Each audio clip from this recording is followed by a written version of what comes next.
He's Kyle. And this is Justin. And this is Dudes and Dingers. So we were just down in spring training, and one thing that stood out to me, a front office personnel said, implementing technology is actually easier in scouting than it is in player development, because in scouting I don't necessarily have to educate every single scout on every single metric because it's not their job to affect it. Yeah. Going back to your point on player development, right? Yeah. But in player development, it takes a lot of education with the analysts, the R&D group, and the coaches that have the hands-on impact, that they really understand the data that's being put out and also how to affect that data.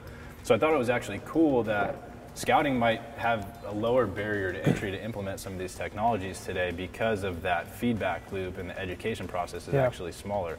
Go out here with this sort of technology, collect data for us, and bring it back to us. You don't necessarily have to understand the ins and outs of it all the time.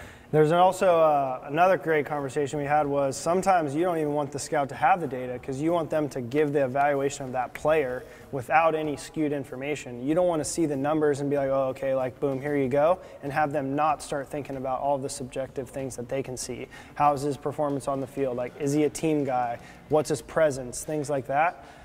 So using those as like one or another. So I thought that was a cool conversation we got to have. Lindbergh pointed out specifically that the Astros don't want their scouts walking out there with radar guns, right? Yeah. Like, there's a TrackMan at the field. We're already going to get that data. We don't necessarily need you to validate it, but we want to get the best subjective information and not take away from what your eyes see on a daily basis.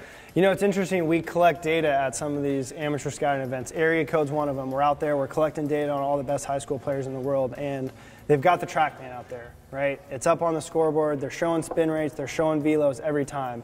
But you look up in behind home plate, and every single pitch, stalker radar gun. Stalker radar gun. And I'm like, it's right there on the screen, man. Like, you get a little bit more opportunity to be like, all right, I want to watch some of the little things. Like, how does he react after a pitch doesn't go his way? Like, is this guy mentally tough in order to stay on the field and battle through some stuff? Like, the minor leagues is a grind, and being in the big leagues is even a bigger grind. So you can start focusing on more of those little things and let the data just be the data and understand it. So as a scout, you should feel good that, like, hey, they got that piece taken care of. I can narrow my scope. Yeah. It makes they value what I bring to the table, and like, this is the most important piece of information that I can provide, and like, B, I don't have to do it all. Like, that part's taking care of it for me. So I'm going to use my eyes and my subjective and my feel for the game and the background that I have on player motivation and their drive to succeed and some of their behavioral habits that can really change some of this stuff. Yeah. I think another way that scouting's come across in that way and that technology helps is you're really evaluating players on where they think you should be.